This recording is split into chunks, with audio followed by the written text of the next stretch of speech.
Assalamualaikum warahmatullahi wabarakatuh. Di sini kami dari kelompok 1 ingin mempresentasikan hasil kerja kami yang berjudul analisis balance scorecard perpisahan Tesla dari berbagai perspektif. Di sini ada anggota kelompok.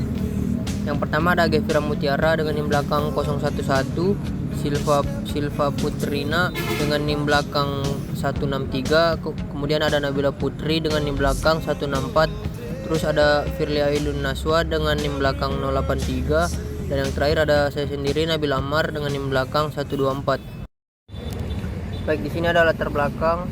Tesla masuk ke pasar otomotif Amerika Serikat dengan misi mempercepat transisi ke energi berkelanjutan lewat kendaraan listrik. Model 3 diluncurkan sebagai heavy terjangkau untuk pasar massal. Namun Tesla menghadapi tantangan produksi, kerugian finansial, dan tekanan investor pada 2018. Di tengah dominasi GM, Ford, dan Chrysler, Tesla hadir sebagai pemain baru yang disruptif. Perubahan tren mobilitas dan teknologi mendorong Tesla mengadopsi strategi integrasi vertikal untuk bersaing di pasar yang semakin kompetitif.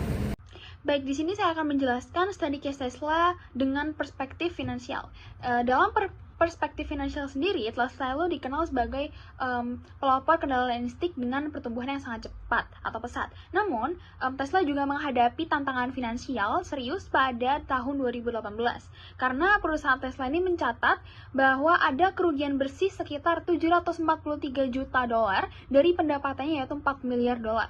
Nah, strategi integrasi vertikal dan juga investasi besar seperti Gigafactory itu meningkatkan beban modal dan juga resiko arus kas. Maka, analisis finansial ini menjadi sangat penting untuk menilai daya tahan dan juga prospek jangka panjang dari perusahaan Tesla itu sendiri. Kemudian, kekuatan daripada finansial Tesla yang pertama itu adanya valuasi pasar yang tinggi karena perusahaan Tesla ini dipercaya oleh investor dan juga melebihi GM. Kemudian yang kedua, ada kontrol produksi baterai atau Gigafactory, jadi memberikan efisiensi dari keunggulan biaya jangka panjang. Kemudian yang ketiga, yaitu ada pendapatan berulang dari software dan juga fitur digital. Jadi, terdapat model bisnis berbasis langganan untuk memperkuat arus kas di masa depan. Kemudian daripada itu, finansial Tesla juga mengandung kelemahan. Yang pertama, profitabilitas yang tidak stabil karena merugi di sebagian kuartal sejak IPO. Kemudian yang kedua, adanya resiko tinggi karena integrasi vertikal, di mana produksi in-house itu meningkatkan fixed cost dan juga kompleksitas. Kemudian yang ketiga, ketergantungan pada Elon Musk, yaitu resiko manajemennya itu terpusat. Nah, karena resiko manajemennya itu terpusat, itu keputusan strategisnya juga sangat terpusat. Kemudian saran strategis yang dapat dilakukan atau diterapkan oleh perusahaan Tesla dalam perspektif finansial yang pertama, yaitu optimalkan efisiensi produk, di mana perusahaan Tesla ini harus menghindari over automasi dan mengkombinasikan teknologi dengan tenaga manusia agar biaya produksinya itu tidak membengkak. Kemudian yang kedua ada diversifikasi pendapatan, di mana perusahaan Tesla harus mengembangkan pendapatan dari layanan digital seperti fiturnya autopilot yang berbayar, langganan software, dan juga jaringan supercharger. Kemudian yang ketiga, harus ada perbaikan dari manajemen kas, di mana control cash burn rate itu harus ada, dan juga pastikan cadangan kas itu cukup untuk mendukung operasional dan ekspansi. Kemudian yang kelima, itu kita harus meninjau ulang kembali vertikal integrasi, di mana kita harus melakukan evaluasi bagian produksi yang dapat di outsourcing untuk mengurangi beban investasi tetap dan juga resiko kegagalan produksi. Kemudian selanjutnya, yaitu indikator kinerja KPI yang relevan. Yang pertama, ada gross margin per model, di mana kita mengukur efisiensi dan profit unit kendaraannya. Kemudian yang kedua, ada cash burn rate dan free cash flow, di mana kita menilai kekuatan arus kas operasionalnya itu seperti apa, apakah kuat atau tidak. Yang ketiga, ada CapEx to revenue ratio, di mana ini menunjukkan seberapa efisiensi Tesla itu berinvestasi terhadap pendapatannya. Kemudian yang keempat, itu ada return on invested capital, di mana kita mengukur efektivitas Tesla dalam memanfaatkan modelnya. Kemudian yang kelima ada EBITDA margin, di mana EBITDA margin ini suatu indikator profitabilitas sebelum beban bunga dan juga penyusutan. Baik, selanjutnya di sini saya akan membahas perspektif pelanggan. Nah, pertama ada meningkatkan kepuasan dan loyalitas pelanggan. Yang kedua memberikan pengalaman pelangganan yang superior dan inovatif. Yang ketiga ada meningkatkan persepsi dari merek sebagai pemimpin teknologi dan keberlanjutan. Yang keempat memperluas basis pelanggan global. Yang kelima menurunkan hambatan pembelian misalnya seperti harga, akses layanan, seperti itu. Baik, di sini saya akan menjelaskan mengenai KPI atau bagaimana pelanggan melihat perusahaan dan apakah perusahaan berhasil memenuhi kebutuhan dan harapan pelanggan. Nah, yang pertama KPI-nya ini skor NPS dan survei kepuasan pelanggan. Nah, mengukur seberapa puas pelanggan terhadap produk dan layanan Tesla, NPS menunjukkan kemungkinan pelanggan merekomendasikan Tesla kepada orang lain. Selanjutnya ada di loyalitas pelanggan itu repeat purchase rate sama churn rate. Nah, itu repeat purchase ini seberapa sering sih pelanggan itu membeli ulang produk tersebut. Terus churn rate ini presentasi pelanggan yang berhenti menggunakan produk Tesla. Selanjutnya di pengalaman pelanggan inovatif, ini ada jumlah update OTA atau over the air, waktu tanggap layanan dan fitur baru per model. Nah, di sini mengukur seberapa cepat dan sering Tesla menawarkan inovasi dan update. Contohnya software update otomatis atau fitur baru pada mobil. Lanjut lagi ada perspektif merek. Itu KPI-nya ada brand ranking, misalnya Interbrand, dan media sentimen analisis. Menilai bagaimana persepsi publik dan media terhadap Tesla. Bisa positif seperti brand premium yang inovatif gitu, atau negatif seperti kontroversi CEO atau isu keselamatan. Selanjutnya di strategisnya itu ekspansi pelanggan. Itu KPI-nya volume penjualan di negara baru dan pertumbuhan pelanggan baru. Nah, itu artinya mengukur seberapa cepat Tesla memperluas pasarnya, terutama ke negara-negara berkembang atau belum dijangkau. Yang terakhir ada aksesibilitas, yaitu KPI-nya harga rata-rata kendaraan, waktu tunggu pengiriman, dan jumlah Tesla Services Centers.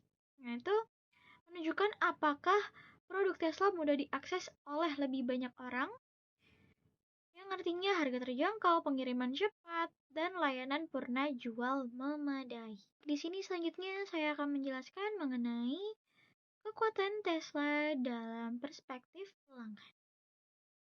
Jadi yang pertama, inovasi produk luar biasa seperti autopilot, software OTA, dan baterai unggul menciptakan pengalaman pelanggan yang futuristik. Yang kedua, brand yang kuat. Tesla dipandang sebagai pionir dalam mobil listrik dan teknologi ramah lingkungan. Yang ketiga, customer engagement tinggi. Nah, itu banyak pelanggan merasa menjadi bagian dari komunitas Tesla yang eksklusif dan progresif. Yang keempat, pendekatan direct to customer. Itu mengurangi biaya dealer, memberikan pengalaman pembelian yang lebih sederhana dan terkenal. Lanjut, di mana ada kekuatan pasti ada kelemahan. Nah, kelemahan dari Tesla ini yang pertama ada masalah layanan purna jual, di mana banyak pelanggan mengeluhkan kurangnya service center dan waktu yang tunggu lama untuk perbaikan. Yang kedua, kualitas produk yang tidak konsisten. Ini ada keluhan tentang kualitas eksterior dan interior, terutama pada model awal. Yang ketiga, harga kendaraan masih relatif tinggi, membatasi akses pelanggan di segmen menengah ke bawah. Yang keempat, kurangnya opsi personalisasi lokal, yaitu model dan fitur kadang tidak cocok dengan kebutuhan pasar tertentu, misalnya di Asia atau Eropa. Perspektif proses bisnis internal dalam perusahaan Tesla. Proses bisnis ini sangat berfokus pada inovasi teknologi dan kontrol kualitas, efisiensi dalam rantai produksi, pengurangan biaya dan peningkatan kecepatan produksi, skalabilitas produksi melalui integrasi vertikal. Untuk indikator KPI-nya, yang pertama, produksi massal mobil listrik untuk pasar luas. Yang kedua, pengendalian proses produksi secara menyeluruh atau integrasi vertikal. Yang ketiga, efisiensi dan efektivitas operasional. Dan yang keempat, inovasi produk dan teknologi. Untuk sasaran strategisnya, Tesla merancang proses internalnya untuk mencapai beberapa tujuan utama.